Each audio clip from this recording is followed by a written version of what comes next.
नमस्कार, चार का चक्रव्यूह में आपका स्वागत है। मैं हूं आपके साथ सबा शाहिद शेख। नेता हो या अपराधी, आतंकी हो या जिहादी, कौन किसके चक्रव्यूह में फंसा, इस शो में आपको विस्तार से बताएंगे। चक्रव्यूह में आज सबसे पहले बात असदुद्दीन ओवैसी की। मोदी सरकार पर निशाना साधते हुए ओवैसी ने कहा कि बीजेपी शादी की उम्र 21 साल करना चाहती है, लेकिन शराब के लिए उम्र घटाना चाहती है। दूसरी खबर में बात सुप्रीम कोर्ट की, जिसने जोशी मठ पर सुनवाई करने से दूसरी बार किया इनकार। सुप्रीम कोर्ट का कहना है, हम दखल नहीं दे सकते, हाई कोर्ट जाइए।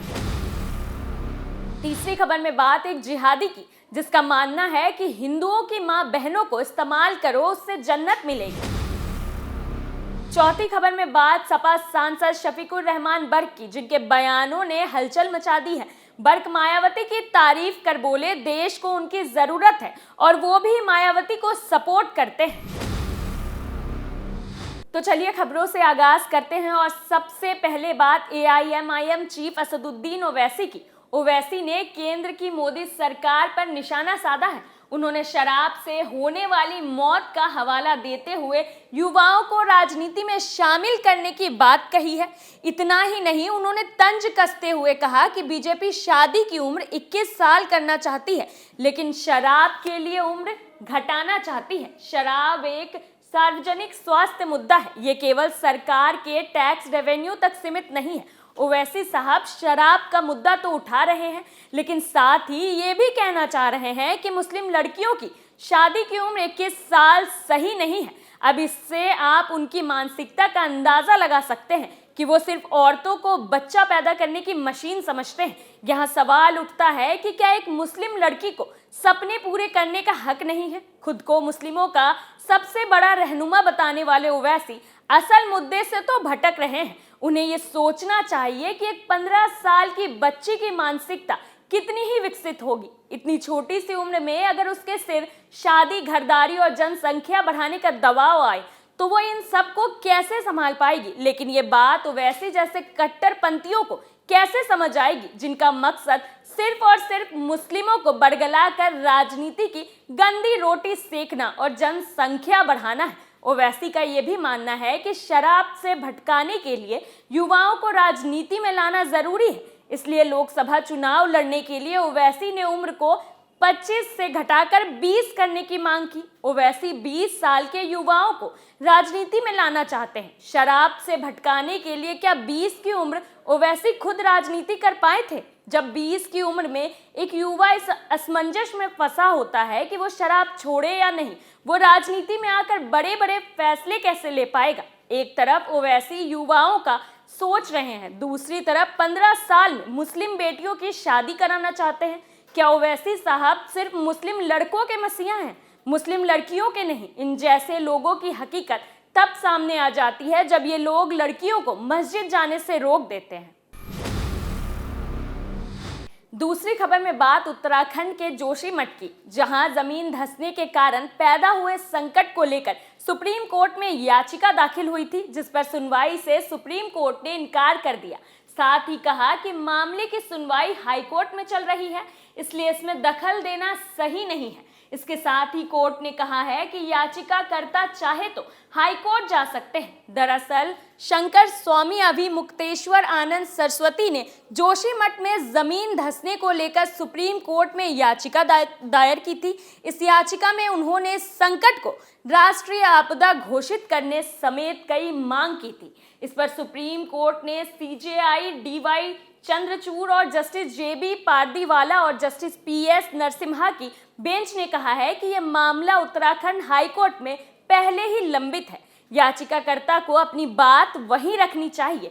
सुप्रीम कोर्ट ने याचिकाकर्ता से कहा है कि हमें हाई कोर्ट को इससे निपटने की अनुमति देनी चाहिए। अगर मामला हाई कोर्ट के संज्ञान में है तो हम दखलंदाजी नहीं कर सकते। हम आपको हाई कोर्ट जाने की स्वतंत्रता देंगे। इस पर याचिकाकर्ता के वकील ने कहा कि उनकी याचिका जोशी मठ में रहने वालों को राहत देने और उनके पुनर्वास से संबंधित है। जोशी मठ मामले में सुप्रीम कोर्ट का दोहरा रवैया सामने आ रहा है। जब हल्द्वानी मामले में याचिका दायर की गई थी, तब तो सुप्रीम कोर्ट ने इस पर सुनवाई करते हुए बकायदा हाईकोर्ट के फैसले पर रोक लगा दी थी। लेकिन अब जब बात बात जोशीमठ के लोगों की है तो सुप्रीम कोर्ट ने भी अपना पल्ला झाड़ लिया। वहीं तीसरी खबर में बात धर्मांतरण का गंदा खेल खेलने वाले एक जिहादी की। प्रयागराज में बलिया की हिंदू लड़की को लव जिहाद का शिकार बनाने वाले मोहम्मद आलम का विवादित व्हाट्सएप स्टेटस सामने आया है। स्टेटस में उसने लिखा है कि हिंदुओं की बेटियों को इस्तेमाल करने से जन्नत मिलती है। लव जिहाद और धमकी देने का मामला सामने आने के बाद योगी सरकार ने पीड़िता के परिवार को सुरक्षा मुहैया कराया है।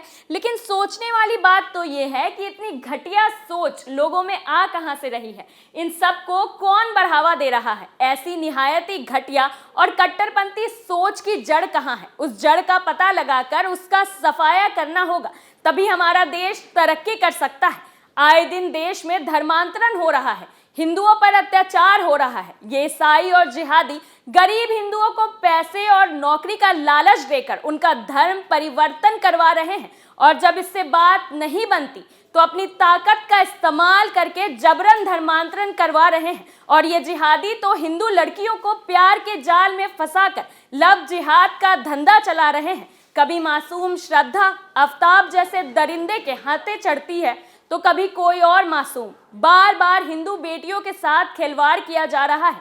कहीं तो मुस्लिम लड़कों को 5 लाख रुपए दिए जा रहे हैं हिंदू लड़कियों को बहला फुसला कर लव जिहाद करवाने का, तो कहीं कोई जिहादी हिंदू लड़की को फंसाने के लिए हिंदू रीति रिवाज अपना रहा है। और जब लड़की उस जिहादी के प्यार में मजबूर हो जा रही है तब ये जिहादी अपना असली रंग दिखा रहे हैं। ऐसे लोगों पर लगाम लगाना बेहद जरूरी है, वरना वो दिन दूर नहीं जब ये जिहादी हमारे देश को तबाह कर देंगे।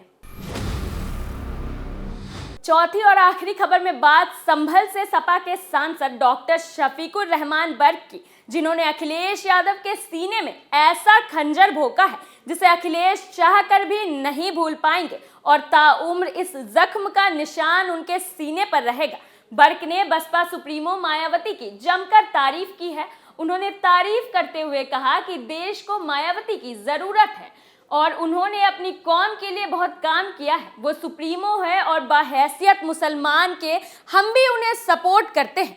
लगता है मायावती अपना जादू चलाने में कामयाब हो गई। उन्हें पता है कि वो बीजेपी को टक्कर नहीं दे सकती, इसलिए उन्होंने अब क्षेत्रीय पार्टियों से मुकाबला करना शुरू कर दिया है। दरअसल मायावती अपना मुस्लिम वोट बैंक सपा से छीनना चाहती है, इसलिए अब वो नामी मुस्लिम चेहरों को अपनी पार्टी में शामिल करने में लग गई है ताकि उनका मुस्लिम वोट बैंक वापस आ जाए। वहीं शफीकुर रहमान बर्क ने कहा कि मैं भी उनकी पार्टी में रह चुका हूं, मैं चुनाव जीता था और सपा हार गई थी। मायावती ने अपनी बिरादरी के लिए जमकर काम किया है। मायावती एक शख्सियत है, उनकी देश को जरूरत है और ओबीसी पर जुल्म ज्यादती रोकने के लिए मायावती की जरूरत है।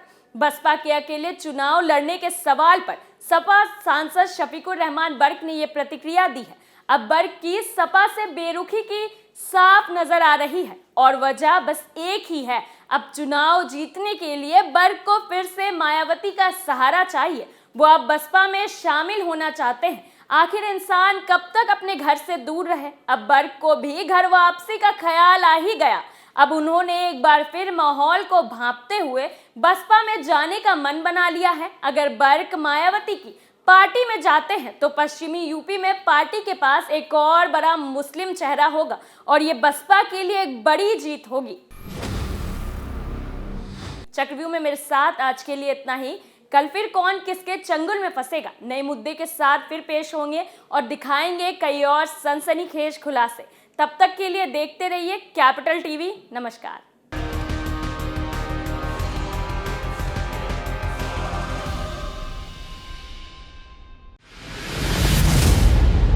मैं राजनीति करता नहीं, पर राजनीति को बहुत गहरे तक समझता हूं। मैं लोगों के बीच रहता हूं, लोगों के मन को अच्छे से जानता हूं।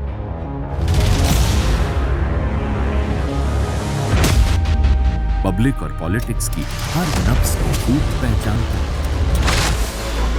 संघर्ष की सियासत से सत्ता के सिंहासन तक मैं हर खबर से खरा सच निकालता हूं। ना कोई दौड़, ना कोई race. Capital TV, Uttar Pradesh.